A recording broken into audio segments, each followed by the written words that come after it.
Friend gas ಸ್ಟವ್ನ unbox ಮಾಡೋಣ. Open ಬಾಕ್ಸಲ್ಲೇ ನಮಗೆ ಸಿಗುತ್ತೆ chroma logo, Tata brand. Open ಮಾಡೋಣ ಬನ್ನಿ.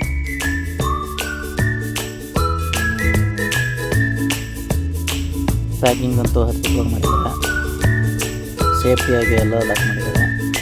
ಹಾಗೆ ನೋಡ್ತಾ ಇರ್ಬೋದು,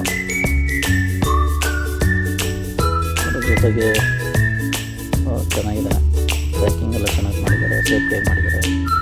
ಮತ್ತು ಸುತ್ತ ಕಾರ್ಬನ್ ಕೊಟ್ಟಿರ್ತಾರೆ, ಒಂದು ಬೆಂಡು ಸ್ಕ್ರ್ಯಾಚ್ ಆಗ್ದಂಗಿರಲಿ ಅಂತ ಫುಲ್ ಸುತ್ತ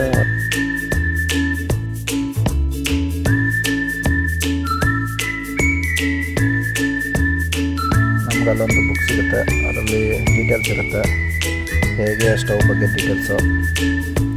ಅದು ಸ್ಟವ್ ಪಳ ಅಂತ ಹೊಳಿತಿದೆ.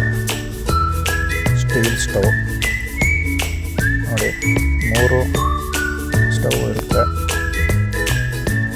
3 ಬರ್ನರು, ಒಂದು ಮಿನಿ, ಒಂದು ದೊಡ್ಡದು, ಒಂದು ಚಿಕ್ಕದು. ಮೆಟಲ್ ಪರವಾಗಿಲ್ಲ, ಗಟ್ಟಿ ಇದೆ, ಕ್ವಾಲಿಟಿ ಪರವಾಗಿಲ್ಲ, ಚೆನ್ನಾಗಿದೆ, ತುಂಬ ಗ್ಲಾಮರ್ ಇದೆ, ಚೆನ್ನಾಗಿದೆ. ಇದು ಚೆನ್ನಾಗಿದೆ. ಸ್ಟೀಲ್ ಏನಕ್ಕೆ ತಗೋತೀವಿ ಅಂದರೆ ನಾವು ಜೊತೆಗೆ 4 ರಬ್ಬರ್ ಸಿಕ್ಕಿದೆ. ಆ ರಬ್ಬರ್ನ 4 ದಿಕ್ಕಿಗೂ ಒಂದೊಂದು ಹಾಕ್ಬೇಕು. ಸ್ಟ್ಯಾಂಡು ರಬ್ಬರ್ ಕ್ವಾಲಿಟಿ ಸ್ವಲ್ಪ ಕಮ್ಮಿ ಇದೆ, ಅಡ್ಜಸ್ಟ್ ಮಾಡ್ಕೊಳ್ಳೋದು ಚೆನ್ನಾಗಿದೆ. ಆದರೆ ಸ್ಟೀಲ್ ಏನಕ್ಕೆ ತೊಗೋತೀವಿ ನಾವು ಅಂದರೆ ಕೆಡದೇ ಇರೋಕ್ಕೆ, ಮತ್ತು ಗಲೀಜಾಗಿದ್ರೆ ಒರೆಸ್ಕೊಳ್ಳೋಕ್ಕೆ, ಮತ್ತು ಲೈಫ್ ತುಂಬ ದಿನ ಬರುತ್ತೆ, ಬಾಳಿಕೆ ಬರುತ್ತೆ.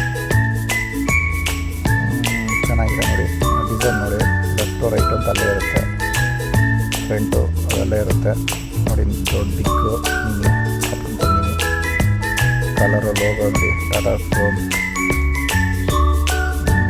ಸ್ಮೂತಾಗಿದೆ, up and down. Okay, staining ಚೆನ್ನಾಗಿದೆ ನೋಡಿ. ಸ್ಟವ್ ಸೂಪರ್ ಸೆಟ್ ಆಗಿದೆ, ಚೆನ್ನಾಗಿದೆ. 2 ವರ್ಷ ವ್ಯಾರಂಟಿ ಕೊಡ್ತಾರೆ. ಅದು ಕ್ರೋಮಾದವ್ರ ಹತ್ರನೇ ಸರ್ವಿಸ್ ಕೊಡ್ಬೇಕು. ಕ್ರೋಮಾದವ್ರ ಹತ್ರ ತಗೊಂಡು